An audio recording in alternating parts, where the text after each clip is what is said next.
3,000 miles of Indianapolis roads will not see a snowplow. iTeammate broke this story yesterday. If you are one of the thousands of Marion County residents struggling to get out of your neighborhood, iTeammate's Richard ESSEX learned today you're likely on your own. This is what hundreds of Indianapolis side streets look like. Snow-covered, slick, and in some spots almost impassable. The city says that you can hire somebody privately to plow the streets for you, but isn't that what your taxes are for? And the reason many of the neighborhood streets are in such bad shape, according to Dan Parker, the director of the Department of Public Works, comes down to a lack of money and equipment. He says the most recent snowstorm is a once-in-a-decade event. You know, that's just the sheer amount of equipment that wouldn't be possible with the budget that we have. Parker says the city has 107 trucks and close to 8,000 miles of roads to clear. And the focus has been on main roads and what he calls connecting roads. But getting to the plowed streets can be an hour-long ordeal. The lack of city equipment and money is on full display on the Near East side of town. Hamilton Avenue, just south of 10th Street, like many side streets, has not been touched. People spinning out, people can't move. Tony Lanowski and his buddy Donald Smith jumped right in to help a neighbor that was stuck in the snow. The driver had some choice words for the people down at the Department of Public Works. Yeah, this ridiculous, man. They need to do their job and don't do it late, do it on time. After 15 minutes of spinning wheels and shoveling a path through the snow, the car was freed from its icy grip. Felicia Anderson was clearing her sidewalks as required by the city. She also questions why the city has steered clear of residential streets like hers. This is ridiculous. If we're paying taxes, we want to be able to, get our streets done. I know that the city has hired 2 private contractors to pick up the slack for DPW. They have 24 hours to get their assigned areas completed.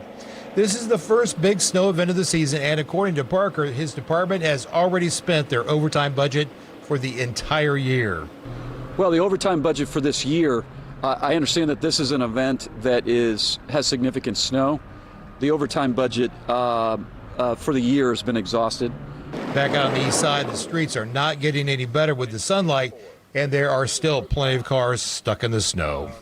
If you have not seen a city snowplow on your street, chances are you're not going to. And to add insult to injury, we have more snow coming. In Indianapolis, Richard ESSEX, Wish TV, wishtv.com, and follow us on Facebook. All right, Richard, thank you very much. Well, many sidewalks also still snow covered tonight. News 8's CAMILA FERNANDEZ spoke with city officials today about this issue. CAMILA. Hey, Phil, after Monday's snowstorm, sidewalks in areas like Meridian Street are still covered with snow. I mean, just take a look around me. I mean, this sidewalk here has only been partially cleared, causing some trouble for pedestrians, especially those with disabilities. According to the Indianapolis Department of Public Works, the city relies on its homeowners and businesses to help remove the snow on the sidewalks and make it passable. If the snow isn't removed, they could be fined $50 unless the snow was thrown on the sidewalk by a plow truck. We encourage everyone to make sure that they're being a good neighbor and getting out to make sure that those sidewalks are clear. The nonprofit Easter Seals Crossroads is raising concerns about the impact snow-covered sidewalks can have on those with disabilities. They say people in wheelchairs face a host of challenges when trying to maneuver through the sidewalks. They say there's still a lot of places in and around the city that need to be addressed. It's been kind of inconsistently done, business to business. You'll see a stretch of sidewalk that's very neatly shoveled and salted, and then the next set, it hasn't been shoveled at all, and maybe it's started to ice over. Organizations like Easter Seals Crossroads are offering help for those with disabilities, and we'll have more details about that on our website. CAMILA FERNANDEZ, Wish TV, wishtv.com, and follow us on Facebook.